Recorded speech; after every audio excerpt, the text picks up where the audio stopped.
Answer is the same, right? Answer is the same. Jesus thought it is very important. Very important. He said, this is the most important commandment, and this is what you should do to inherit eternal life. So we might as well look at it closely and make sure that we got it right. We got it right. Jesus did not pluck this answer from thin air, or he did not just give this answer spontaneously.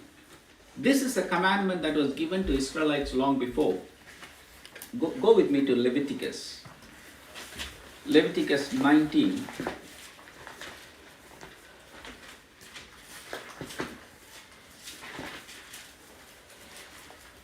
'17.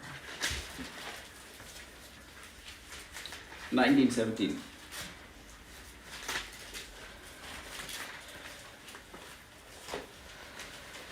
Do not hate a fellow Israelite in your heart. Rebuke your neighbor frankly. See, rebuke your neighbor frankly, so you will not share in their guilt. Do not seek revenge or bear grudge against anyone among your people, but love your neighbor as yourself. I am the Lord. Right? So this is the law given to the old Israelite. But then the definition of neighbor changes from Old to the New Testament. In Old Testament, God says, love your fellow Israelites. Correct your fellow Israelites. He is your neighbor. He says he's your neighbor. Love your neighbor as yourself. You love yourself, fantastic. Everybody loves yourself. But then love your fellow Israelites because he is your neighbor. Everyone else was seen as an enemy. Moabites were seen as enemy. Amorites were seen as enemies. Others were seen as enemies. But your own Israelites was your neighbor in the Old Testament. In the New Testament, though, scene changes. The law stays the same. Love your neighbor as yourself. The law stays the same, but the definition of neighbor changes. Okay, that's what we are going to see. So it is important that we get this right, because Jesus has said, unless you love your neighbor as yourself, you can't inherit the eternal kingdom, right? Unless, and what is the greatest commandment? Love God, love your Lord yourself, God, with all your heart, mind, and soul, and love your neighbor as yourself. So very important commandment to inherit eternal life.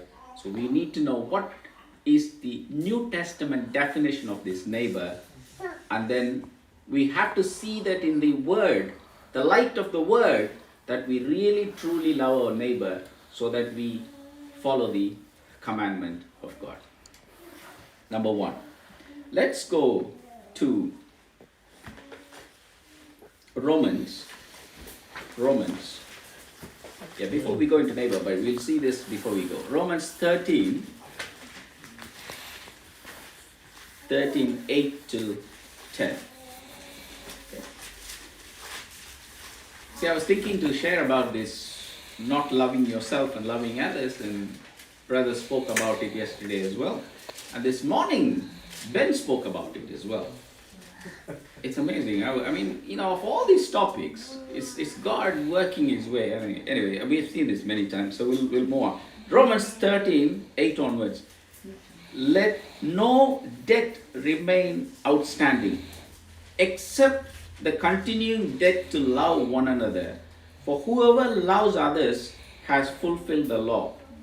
The commandments: you shall not commit adultery, you shall not murder, you shall not steal, you shall not covet, and whatever other command there may be, they are all summed up in one command: love your neighbor as yourself.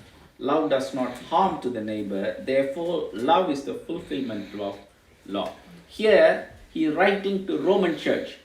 Paul is writing to Roman church. He says, it says, do not commit adultery. What is adultery? Adultery is basically, I want to satisfy my need somehow, right? I don't care what others' needs are.